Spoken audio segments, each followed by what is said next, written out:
ഒന്നി അവരെന്നെ കൊല്ലണം, ഞാൻ പറഞ്ഞില്ലേ, എന്നെ കൊല്ലണം. അല്ലെങ്കിൽ എന്നെ കള്ളക്കേസ് ഇവർ കൊടുക്കാൻ വേണ്ടിയിട്ട് നോക്കിയില്ലേ, കുടുക്കി കേസ് പറഞ്ഞ് അകത്തോട്ടിട്ടിട്ട് എന്നെ ഇടിച്ച് കൊല്ലണം. അപ്പം ഞാൻ ഇടയ്ക്കിടയ്ക്ക് ചോദ്യങ്ങൾ ചോദിക്കുമ്പോൾ എനിക്ക് വിഷമം വരുന്നുണ്ട്. എന്താണെന്ന് വെച്ചാൽ അങ്ങനത്തെ രീതിയിലാണ് അച്ഛൻ കുറ്റക്കാരനെന്നുള്ള രീതിയിൽ തിരക്കാതെ ഞാനാണ് അവനാണ് എല്ലാവരെയും പിടിച്ചോണ്ട് പോണ്. ഇതുമായിട്ട് ബന്ധപ്പെടാത്ത ഒരു സ്റ്റേഷൻ മാസ്റ്ററെ പിടിച്ചോണ്ട് പോണ്. പിന്നെ ഞാൻ ഇതിൻ്റെ ബാക്കിൽ നിന്ന് പോയി കാറ് പിടിച്ച് പോയി മെമ്മറി കാർഡ് എടുത്തെന്നാണ് ഇവർ ഉദ്ദേശിക്കുന്നത്. അപ്പം നമുക്ക് അതിനുള്ള സ്വാധീനമല്ല, എനിക്ക് ആരും സപ്പോർട്ടില്ല. അതാണ് ജനങ്ങൾ എൻ്റെ അടുത്ത് സപ്പോർട്ട് മാറിക്കിട്ടാൻ വേണ്ടിയിട്ടാണ് ഇവരിങ്ങനെ നോക്കിക്കൊണ്ടിരിക്കുന്നത്. ഞാൻ വീട്ടിൽ ചോറുണ്ണാൻ പറഞ്ഞ യാത്രാ മധ്യയിലാണ് പിടിച്ചുകൊണ്ട് പോകും പോലെയാണ് കൊണ്ടുപോയി, അറസ്റ്റ് ചെയ്യും പോലെയാണ് കൊണ്ടുപോയി. അപ്പോൾ എനിക്ക് എത്രമാത്രം നാണക്കേടുണ്ടാവണമെന്ന് ആലോചിച്ചു. ഇദ്ദേഹത്തിനെ കൊണ്ടുപോയത് ആരും അറിയാതെയാണ് കൊണ്ടുപോയത്. നമസ്കാരം. യദുവിന്റെയും മേയറുടെയും തർക്കം അങ്ങനെ നീളുകയാണ്. 3 പേരെയും ഒരുമിച്ചിരുത്തി ചോദ്യം ചെയ്യാനാണ് നീക്കം, പോലീസിന്റെ നീക്കം. അതായത് സ്റ്റേഷൻ മാസ്റ്ററെയും കണ്ടക്ടർ സുബിനെയും ഡ്രൈവർ യദുവിനെയും ഒരുമിച്ചിരുത്തി ചോദ്യം ചെയ്യാനാണ് പോലീസിന്റെ നീക്കം. ഇതിലൂടെ തന്നെ മേയർ ആര്യ രാജേന്ദ്രനെയും ഭർത്താവും MLA-യുമായ സച്ചിൻ ദേവിനെയും രക്ഷിച്ചെടുക്കുക എന്ന CPM-ന്റെ കപട മുഖം വ്യക്തമാകുന്നുണ്ട്. യദു പ്രതികരിക്കുകയാണ് ഇപ്പോൾ. യദു പറയുന്നത് തന്റെ ജീവൻ തീർത്തും അപകടത്തിലാണ്, എന്നെ എങ്ങനെയെങ്കിലും കുടുക്കാനുള്ള ശ്രമങ്ങളാണ് നടക്കുന്നത്. കണ്ടക്ടർ എന്തിനാണ് ആ സമയം, ഉത്തരവാദിത്തപ്പെട്ട കണ്ടക്ടർ ആണെങ്കിൽ അദ്ദേഹം എന്തിനാണ് ആ സമയം റഹീം സാറിനെ വിളിക്കുന്നത്? അയാൾ വിളിക്കേണ്ടത് KSRTC മാനേജ്മെന്റിനെ അല്ലേ, അത് അറിയിക്കേണ്ട ഉദ്യോഗസ്ഥരെ അല്ലേ? അതിലൂടെ ഒരു കള്ളക്കളി നടന്നിട്ടുണ്ട്. തൻ്റെ കുഞ്ഞുപോലും ചോദിക്കുന്നു, അവന് വരെ മാനസികമായി വളരെയധികം ബുദ്ധിമുട്ടുണ്ടാക്കുന്നുണ്ട്. അച്ഛൻ കുറ്റക്കാരനാണെന്നുള്ള രീതിയിലാണ് പുറത്തുള്ള സംസാരം, അവനെ അത് ബാധിക്കുന്നുണ്ട്. ഇക്കഴിഞ്ഞ ദിവസം യദുവിൻ്റെ അമ്മയും പ്രതികരിച്ചെത്തിയിരുന്നു. അവരും പറഞ്ഞത് ഇതേ കാര്യങ്ങൾ, യദുവിൻ്റെ ജീവന് ഭീഷണിയുണ്ട്. അവർ പൊട്ടിത്തെറിച്ചുകൊണ്ടാണ് പ്രതികരിച്ചതും. അവർ പറഞ്ഞതും യദുവിനെ ഭീഷണിയുണ്ടെന്ന് യദുവിനോട് നേരിട്ടല്ല, യദുവിൻ്റെ ഉറ്റവർ വഴിയാണ് അറിയിക്കുന്നത്. അവൻ മറ്റെവിടെയെങ്കിലും ജോലിക്ക് പോയാലും ആ കുഞ്ഞിനെ പുറത്തിറക്കിയാലും ഇവർ ഇല്ലാതെയാക്കുമെന്ന് ഞങ്ങൾക്ക് ഭയമുണ്ട്. ഇപ്പോൾ യദുവും പറയുകയാണ്, ഒരു പക്ഷേ ഈ മെമ്മറി കാർഡ് അടുത്ത ദിവസങ്ങളിൽ എൻ്റെ വീട്ടിൽ കൊണ്ടിടുകയും പോലീസ് തന്നെ കൊണ്ടിടുകയും അവർ തന്നെ അത് കണ്ടെടുക്കുകയും ചെയ്യും. അതിലൂടെ ഞാൻ കുറ്റക്കാരനാകും, എന്നെ ജയിലിൽ അടക്കും, എൻ്റെ ജീവിതം ഇല്ലാതെയാക്കും. ഇതിലൂടെ ഇവർ എന്താണ് ലക്ഷ്യം വെക്കുന്നത്? കുറ്റക്കാരായവരെ തിരിച്ചറിയാനോ അതിലേക്ക് എത്തേണ്ട അന്വേഷണമോ നടത്താതെ കന്റോൺമെന്റ് പോലീസ് ഒരു മാഫിയ പോലെ പ്രവർത്തിക്കുകയാണ്. മേയർ ആര്യ രാജേന്ദ്രനെ സംരക്ഷിക്കുക തന്നെയാണ് അവരുടെ പ്രധാന ദൗത്യം. മേയർ ആര്യ രാജേന്ദ്രനും സച്ചിൻ ദേവ് MLA-യും ഇതുവരെ നേരിട്ട് ഈ കേസിലേക്ക് ഇടപെട്ടിട്ടില്ല. എന്തുകൊണ്ടാണ് അവരെ ചോദ്യം ചെയ്യാത്തത്?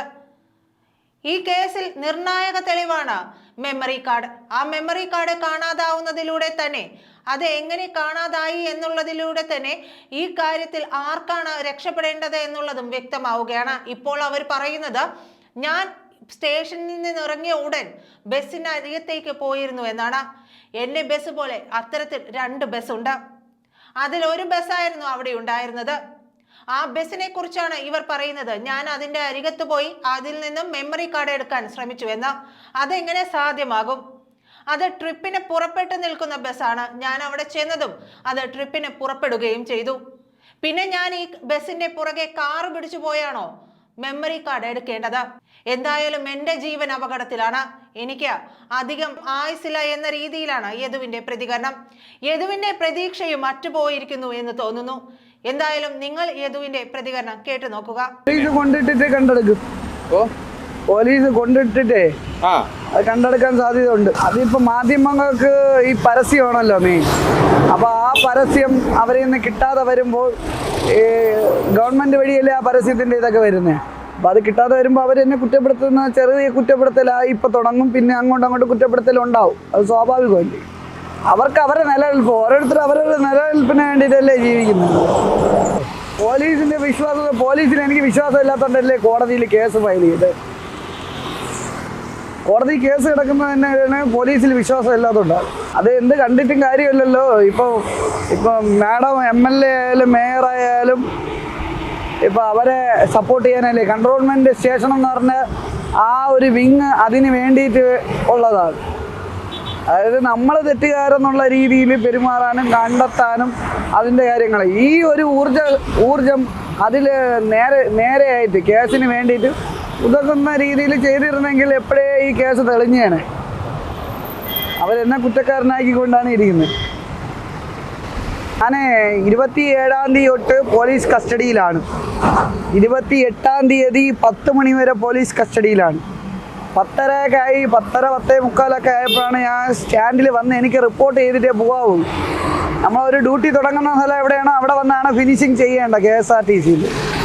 അപ്പോൾ 10:45 ആയപ്പോൾ ഞാൻ സ്റ്റാൻഡിൽ വന്ന് ഇതേപോലത്തെ ഒരു വണ്ടി കിടക്കുന്നെന്ന് അറിയാതെ ഒരു മീഡിയയിൽ വന്നതാണ് ഇവരെടുത്തിട്ട് ഇപ്പോൾ അലക്കുന്നത് സംഭവം. ഇതേപോലത്തെ 2 വണ്ടിയുണ്ട്, 101-ഉം 111-ഉം. അപ്പം 111-നെ കണ്ടപ്പോൾ ഞാൻ ഈ വണ്ടി എന്നാണ് വിചാരിച്ചത്. പക്ഷെ ഞാൻ വണ്ടിക്കകത്ത് കയറിയിട്ടുമില്ല. വണ്ടി ഡോറില്ലേ, ഡോറടച്ചൊക്കെയായിരുന്നു. ഞാൻ മെമ്മറി കാർഡ് എടുത്തെന്ന് പറയാം. ഈ വണ്ടി അപ്പോഴത്തേക്ക് 4:30-ക്ക് ഷെഡ്യൂള് തൃശ്ശൂർ 4:15 ഷെഡ്യൂൾ പോയി കഴിഞ്ഞു.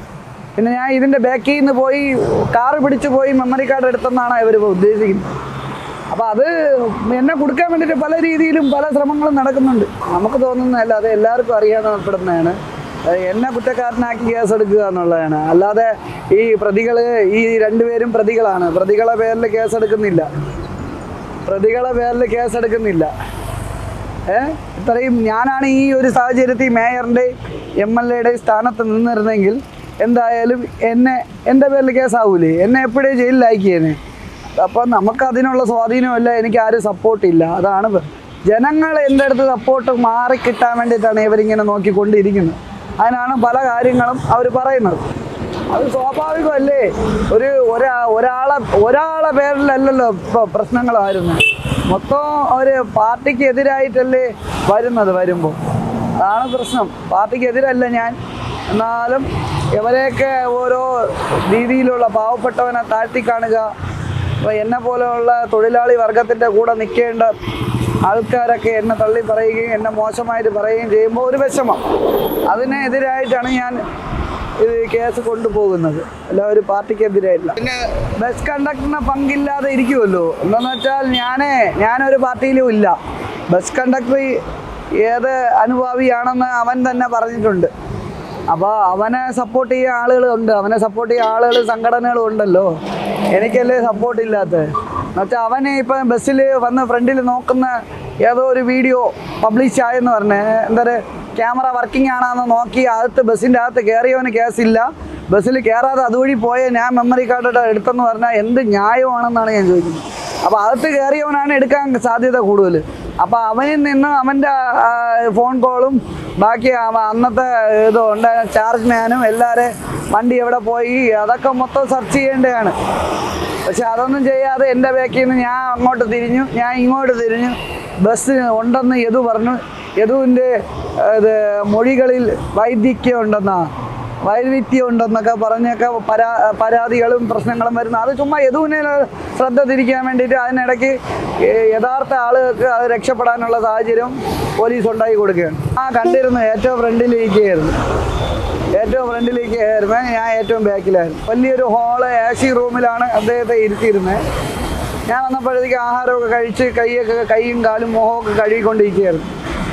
അതായത് എന്താണെന്നുള്ള മനസ്സിലാവുമല്ലോ. നമ്മൾ വന്നിട്ട് നമുക്ക് ആഹാരം കഴിക്കാതെയാണ് ഉച്ചയ്ക്ക് ഞാൻ വീട്ടിൽ ചോറുണ്ണാൻ പറഞ്ഞ യാത്രാ മധ്യയിലാണ് പിടിച്ചുകൊണ്ട് പോകും പോലെയാണ് കൊണ്ടുപോയി, അറസ്റ്റ് ചെയ്യും പോലെയാണ് കൊണ്ടുപോയി. അപ്പോൾ എനിക്ക് എത്രമാത്രം നാണക്കേടുണ്ടാവണമെന്ന് ആലോചിച്ചു. ഇദ്ദേഹത്തിനെ കൊണ്ടുപോയത് ആരും അറിയാതെയാണ് കൊണ്ടുപോയത്. അവനെ തിരിച്ച് അതേപോലെ കൊണ്ടാക്കുകയും ചെയ്തു. പിന്നെ ഞാൻ ഈ പരാതിയൊക്കെ പറയുമായിട്ട് CI പറഞ്ഞ് അവനൊന്ന് വീട് വരെ കൊണ്ടാക്കണമെന്ന് പറഞ്ഞിട്ട് കൊണ്ടാക്കി. പക്ഷേ അതൊക്കെ വളരെ മോശമല്ലേ. തെറ്റിയാതെ ഈ പ്രതികളെ പോലെ ഇങ്ങനെ പിടിച്ചോണ്ട് പോകണയൊക്കെ ഭയങ്കര ബുദ്ധിമുട്ടുണ്ടാക്കുന്നതാണ്. അങ്ങനെയല്ല കോണ്ടാക്ട് ചെയ്യേണ്ട. ഒരു കണ്ടക്ടർ എന്നുള്ള അവൻ പറഞ്ഞ ചട്ടക്കൂടിൻ്റെ അകത്തുള്ള ഒരാളാണെങ്കിൽ നേരെ KSRTCയിലെ അധികൃതരെയാണ് അറിയിക്കേണ്ടത്. മോശമായിരിക്കും മെമ്മറി കാർഡ് കാണാതെ പോയി. അത് നമുക്ക് അറിഞ്ഞൂടല്ലോ. ഈ പോലീസ് സത്യമായിട്ടുള്ള കാര്യങ്ങൾ തിരക്കി കഴിഞ്ഞാൽ അറിയാമെന്നുള്ളതേ ഉള്ളൂ. നമുക്കറിയാത്ത കാര്യത്തിന് നമ്മൾ പറയല്ലേ. അവനാണ് എടുത്തതെന്ന് നമുക്ക് ഉറപ്പില്ല. ഞാനാണ് എടുത്തതെന്ന് അവർ ഉറപ്പിച്ച് പറയുന്നു. അതിനുള്ള തെളിവെന്തരാണ്? അവൻ അതിൻ്റെ അകത്തുണ്ടായിരുന്നു. അപ്പോൾ ഏറ്റവും കൂടുതൽ എടുക്കാൻ സാധ്യത അവനാണ്. അങ്ങനെ ഞാൻ പറഞ്ഞു കഴിഞ്ഞാൽ ഇപ്പം ഞാൻ അവനെ കുറ്റം പറയുന്നില്ല. അവന് ഒരു ടെക്നീഷ്യന്മാർക്ക് മാത്രമേ ആ മെമ്മറി കാർഡ് എടുക്കാൻ പറ്റുള്ളൂ.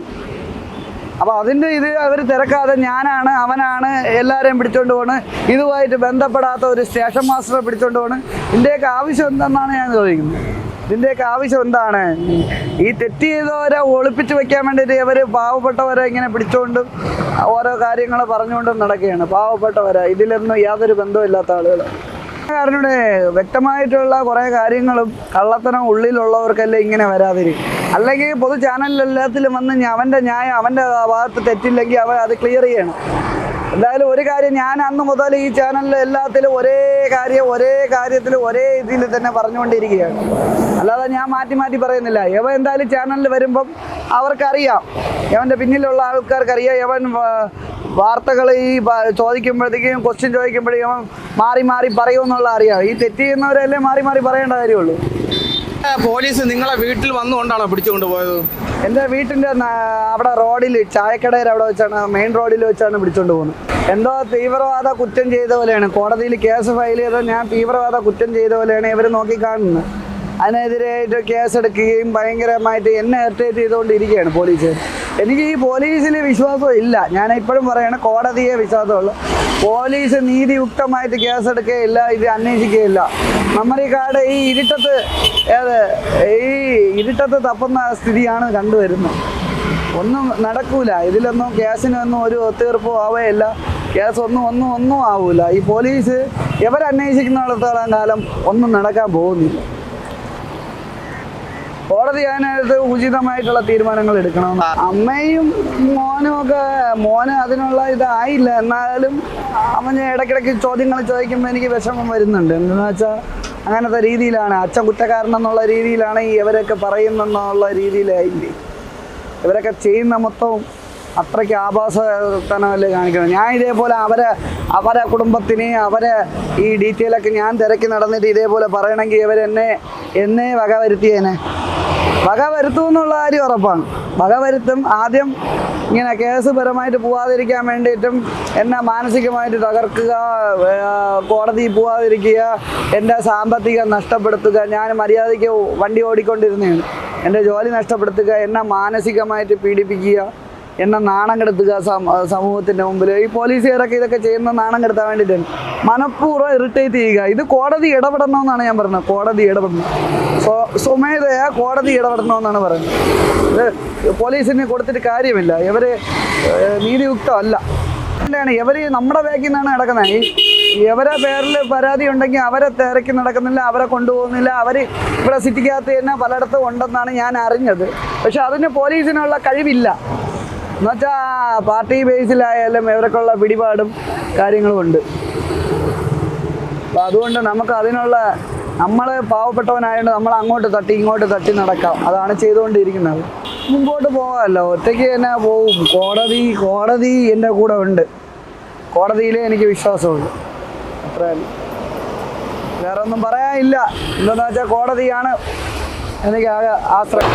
ഒന്നി അവരെന്നെ കൊല്ലണം. ഞാൻ പറഞ്ഞില്ലേ, എന്നെ കൊല്ലണം. അല്ലെങ്കിൽ എന്നെ കള്ളക്കേസ് ഇവർ കൊടുക്കാൻ വേണ്ടിയിട്ട് നോക്കിയില്ലേ, കുടുക്കി കേസ് പറഞ്ഞ് അകത്തോട്ടിട്ടിട്ട് എന്നെ ഇടിച്ച് കൊല്ലണം. അതേ രണ്ടുമൊക്കെ നടക്കുള്ളൂ. എൻ്റെ ജീവനും ശ്വാസവും കിടക്കുമെങ്കിൽ ഇനി മുന്നോട്ട് തന്നെ ഞാൻ പോകും. എന്നാൽ ചോദ്യം ചെയ്യാനല്ല, ചുമ്മാ പ്രഹസനം. പിടിച്ചെടുത്തിട്ട് മെമ്മറി കാർഡ് നിങ്ങൾ കണ്ടിരുന്നോ, എടുത്തിരുന്നോ, വണ്ടിയിലെടുത്ത് നിന്നെന്ന് പറഞ്ഞിരുന്നല്ലോ ഒരു ചാനലിൽ. സംഭവം മെമ്മറി കാർഡ് എൻ്റെ കയ്യിലുണ്ടെന്നുള്ള രീതിയിലുള്ള സംസാരങ്ങൾ. ഈ വണ്ടി അന്നത്തെ ദിവസം 4:15 സർവീസ് പോവേണ് ചെയ്യണം രാവിലെ. ഞാൻ എത്തുന്നതിന് മുമ്പ് വണ്ടി പോയി കഴിഞ്ഞു. എനിക്കെതിരെ നല്ല ഭീഷണിയുണ്ട്. അവൻ പേടിക്കേണ്ടിയിരിക്കുന്നു, അവൻ്റെ മോനുണ്ടല്ലോ എന്നാണ് പാർട്ടിയിലെ പല ആൾക്കാരും പറഞ്ഞത്. അപ്പോൾ അതിനെല്ലാം കോടതി എല്ലാത്തിനും ഉത്തരം പറയും. അത്രയല്ല.